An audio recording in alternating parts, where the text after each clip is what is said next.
So very briefly, I'm just going to introduce this subject by saying this is what we're trying to get to. So we're going to use our operators, Schrodinger equation, and etc. And our goal is to try to come full circle and see if we can predict this spectrum. Okay. So, but now what we have here, this is the Rydberg equation, like was said on the slide. Okay. And hopefully you recognize this from Chem 109.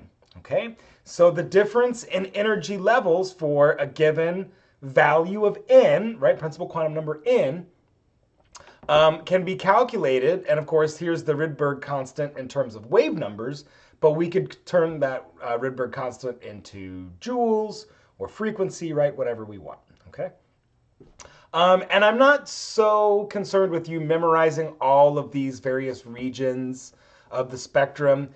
Most notably, I think the Lyman series is a good series to kind of think about. So the Lyman series is for all you can see those are the really high energy lines.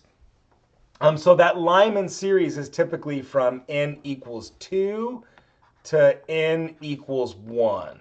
Okay, so that's kind of like our main, Lyman series.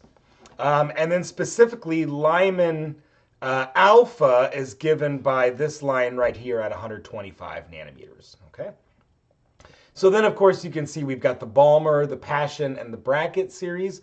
What you're most used to seeing with hydrogen is the Balmer series, okay? So that gives us those very famous red, yellow, and blue lines that you hopefully maybe you remember from Chem 109. But also, if you were to look at the sun with a prism, and don't do it directly, right? Make sure that you've got a prism and some kind of filter to keep you from looking at the full brunt of the solar spectrum, you would see those Balmer lines coming out of our sun, that red, orange, blue line, okay? So I'm going to move past this because our goal is to get to where we can predict this stuff, okay?